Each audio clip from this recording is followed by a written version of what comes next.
नमस्कार। अग्रविजन चैनल में आपका स्वागत और हार्दिक अभिनंदन। आप देख रहे हैं कार्यक्रम स्वदेश, एक ऐसा कार्यक्रम जिसमें हम बात करते हैं भारत की, भारतीय संस्कृति, भारतीय परंपराओं की और उन महान विभूतियों की जिन्होंने देश को किया गौरवान्वित। आज हम जिनकी बात करने जा रहे हैं वे एक क्रांतिकारी, समाज सुधारक, एक कवि, लेकिन विडंबना यह है कि उनका जो चरित्र रहा है उसके बारे में लोगों को कंट्रोवर्सी रही है, उनका विवादित चेहरा रहा है। ऐसा क्यों? इसके लिए हम बात करने के लिए हमारे साथ हैं डॉक्टर नंदकिशोर गर्ग, जिनका ध्येय है राष्ट्र प्रथम और समाज सेवा में वो तन मन और धन से लगे हुए हैं। डॉक्टर साहब नमस्कार, स्वागत है आपका कार्यक्रम में। सर, वीर सावरकर जी, जिनको विनायक दामोदर वीर सावरकर कहते थे, नाम वीर, लेकिन कंट्रोवर्सी उनके उस पर रही है। क्या है कंट्रोवर्सी?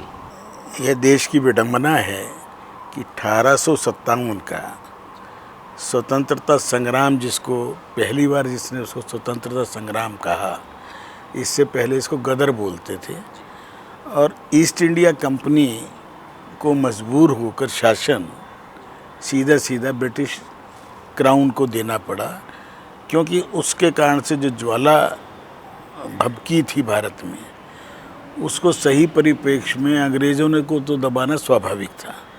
मैकाला ने उसके बाद ही ने ये शिक्षा पद्धति लाए, न्याय व्यवस्था लाए, वो सब उन्होंने अपने ढंग से लाए। और इस व्यक्ति ने वहाँ जाकर, इंग्लैंड में जाकर अध्ययन करके पुस्तक जो निकाली, भारत का पहला स्वतंत्रता संग्राम, उसके कारण से अंग्रेज़ों को लगा कि ये खतरनाक व्यक्ति है।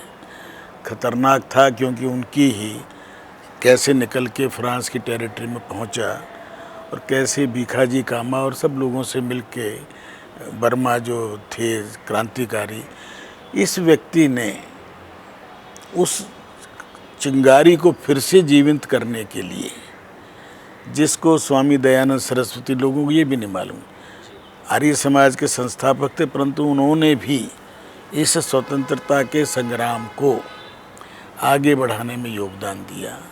गुजरात, महाराष्ट्र में लोकमान्य तिलक, उस समय क्योंकि दोनों मिला के एक ही प्रांत था, बॉम्बे प्रेसिडेंसी, लोकमान्य तिलक एक ऐसे व्यक्ति थे जिन्होंने दूरगामी सोच के हिसाब से भारत में सोचा। और उधर बंगाल में स्वामी विवेकानंद स्वामी होकर भी रामकृष्ण मिशन से जुड़े हुए थे।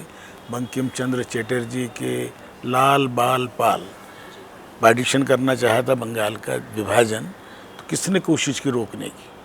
तो लाला लाजपत राय पंजाब, बाल गंगाधर तिलक, जिसको लोकमान्य तिलक भी कहेंगे, और पाल साहब जो बंगाल के थे।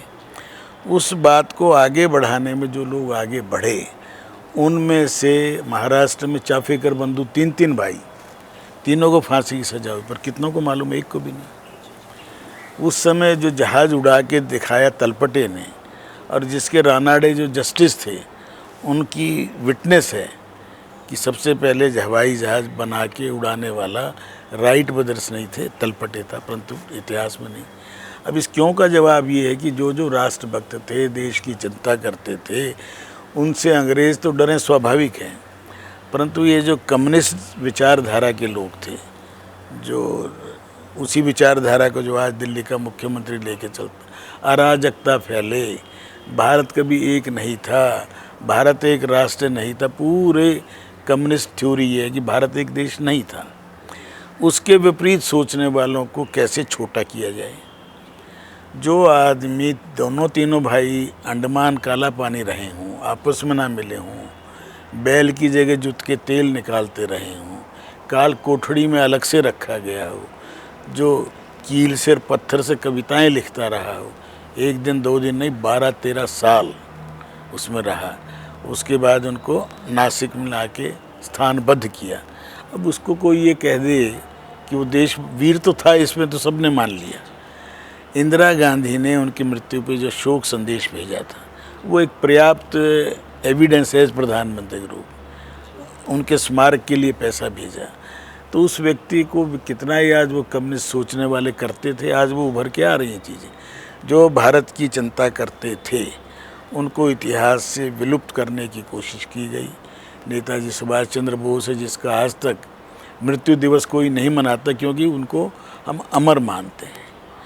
इसी ढंग से सरदार वल्लभ भाई पटेल को बुलाने की कोशिश की, जिन्होंने सारी रियासतों को एक किया, और मोदी जी ने उनका विश्व का सबसे ऊंचा स्टैचू बनाया।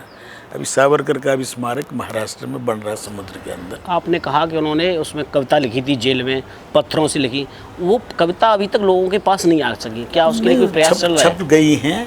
अब प्रयास के लोगों को खरीद के पढ़ने की आदत नहीं, परंतु आजकल तो उस पर उपलब्ध हैं सब, ये जो अपना यूट्यूब वगैरह पे सावरकर का साहित्य सारा उपलब्ध है। सावरकर ऐसा व्यक्ति था जिसने उच्च कोटि का ब्राह्मण मानते हों, उसके बावजूद उन्होंने इंग्लैंड में रह कर अंग्रेज़ों से लड़ना है तो मांसाहारी होने में कोई अपराध नहीं। अभी समय से पहले की सोच थी ना। आपने कहा उच्च कोटि के ब्राह्मण थे, लेकिन वो नास्तिक थे, लेकिन हिंदुत्व का ये भी एक अजीब, वो नास्तिक नहीं थे, वो भगवान को मानते थे। रिचुअल में पूजा पाठ को ना मानना मेरा नास्तिक होना नहीं है।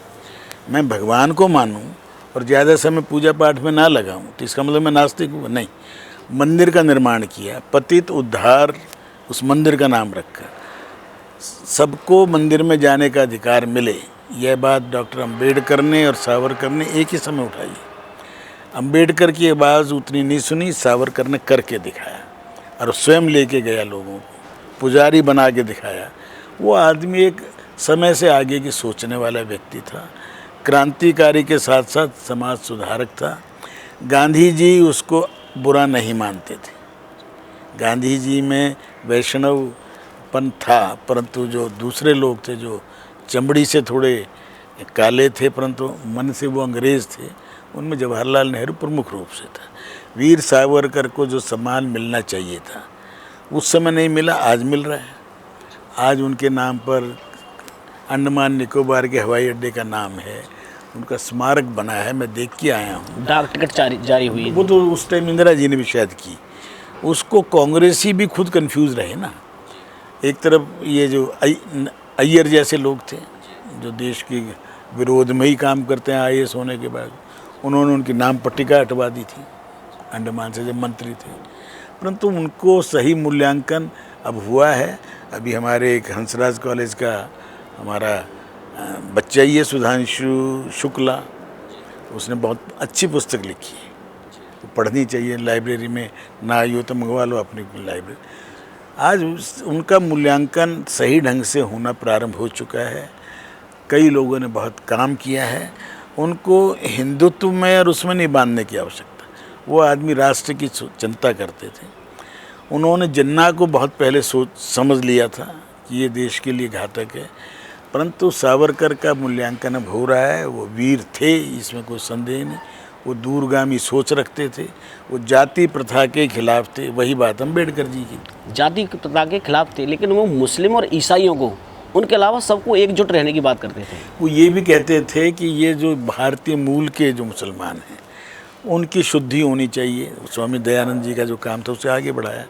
अगर श्रद्धानंद जी को गोली ना मारी होती जामा मस्जिद पर तो श्रद्धानंद ने ये काम करोड़ों की संख्या में कर दिया होता, परंतु अब ये होगा, क्योंकि आज मक्का मदीना का जो आने वाला सम्राट है उसने वहाँ ये सारी चीज़ें समझ ली हैं। जहाँ से इस्लाम का जन्म हुआ वहीं से उसका सुधार शुरू हो रहा है, और सौभाग्य कहीं दुर्भाग्य कहीं है, कल उसका ईरान के राष्ट्रपति का मरना उस सुधार को आगे बढ़ाएगा।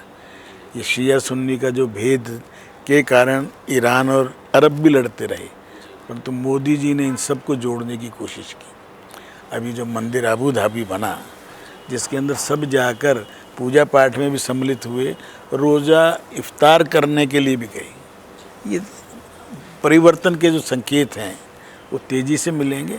भारत का मुसलमान भारत का है, उसको मक्का मदीना से प्रेरणा लेने की जो भूल कर बैठे थे वो अब दूर होगी। और मक्का मदीना भी शिव का मंदिर है, ये आप और 50-100 साल में देख वो कहेंगे ये शिवाला है, क्योंकि शिव सबके थे। शिव अमूर्त है और इस्लाम अमूर्त को मानता है, क्रिश्चियनिटी अमूर्त को मानते। आज क्रिश्चियन और कृष्ण को एक कहने वाले उन्हीं में लोग खड़े हो गए हैं। तो विविधता है। भारत सबको साथ लेके चल सकता है। भारत की संस्कृति, भारत की परंपरा सबको साथ लेके चलने की है।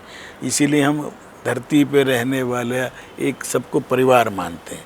परिवार में हर जीवधारी को मानते हैं।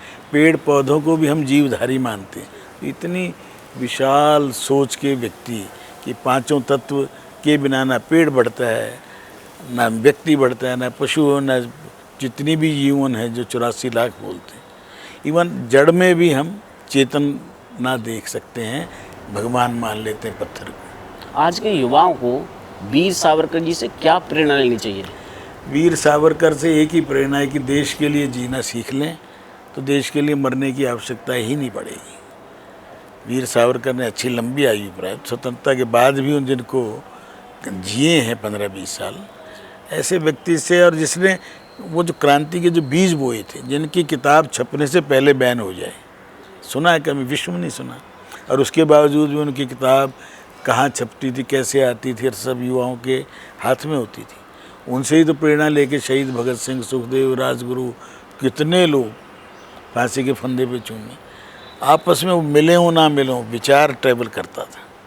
इसलिए सावरकर की पुण्यतिथि पर मैं उनको श्रद्धा सुमन अर्पित करते हुए, और मैं तो बचपन से कुछ लोगों का जिनसे सीखा, उनमें लोकनायक जयप्रकाश नारायण, गांधी जी, उनमें वीर सावरकर एक थे, राम मनोहर लोहिया थे। क्योंकि सीखने के लिए कोई छोटी संकुचित विचारधारा में अपने आप को सीमित नहीं करना चाहिए। अटल जी ने उनके बड़े उनकी प्रशंसा की। सावर की मीन्स आग है, ज्वाला है, ऊर्जा है। उनको जैसे ही उनको भारत रत्न देने की बात करी थी, मोदी जी भी उनको समर्थक हैं, लेकिन उनको भारत रत्न कब मिलेगा? मिलेगा अभी अब 4 जून को रिजल्ट आएंगे, और जो 2024 में आपकी इच्छा पूरी होगी, उनको भारत रत्न भी मिलेगा। और वो भारत रत्न से बहुत ऊंची चीज़ है।